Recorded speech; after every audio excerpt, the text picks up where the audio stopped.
Alright, what's up guys? My name is Zach, and as you can see, I have spared no expense getting decorations to celebrate 1 year of having my Mazda RX-7.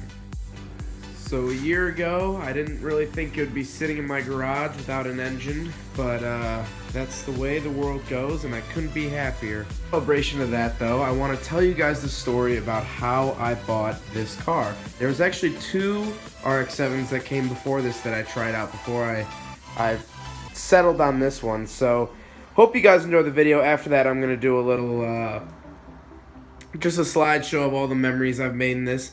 And it's to say memories will still be made once the engine is dropped in. So hope you guys enjoy the video. Don't forget to rate the video, comment on the video, and subscribe if you really liked it. And thanks for watching, guys. Oh, the story on how I bought Rose. Some of you may know that my dad, in the late 80s, had a first-gen RX-7, a red one. And I always grew up seeing pictures of it and thinking it was just one of the coolest cars I had ever seen. When I was finally old enough to drive, I of course went to Craigslist to try to find my first car.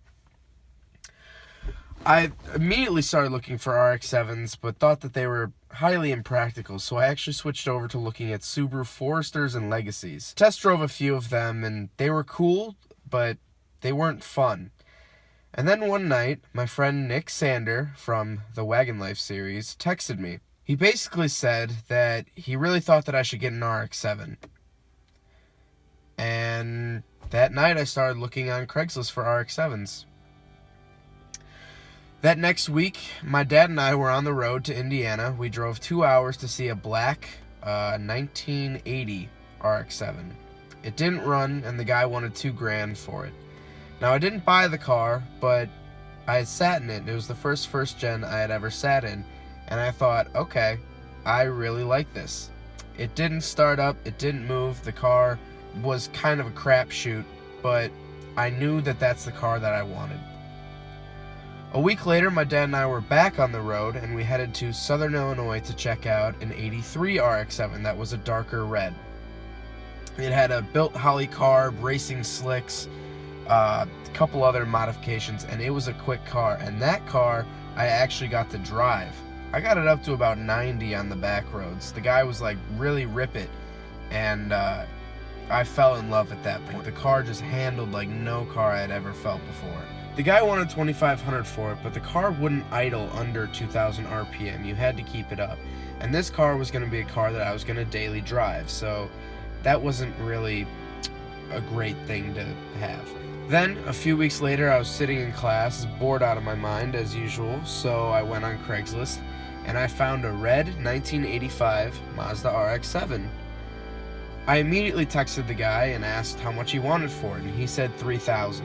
And I said, it's a little bit more than I have. I only had $2,500 at the time. So I said, would you take $2,500 this weekend? And this was a Thursday, I texted him. And he was like, sure, this weekend, $2,500 if you come get it. I was like, okay. Problem was, I was busy all weekend. I had to lead a church Bible study on Sunday, so I said, Dad, here's my money. If you want to go out and look at the car, you know what the car's supposed to feel like. You had one, you obviously know all these things. It'll be fine. If it feels right, buy it and bring it home. And he said, okay.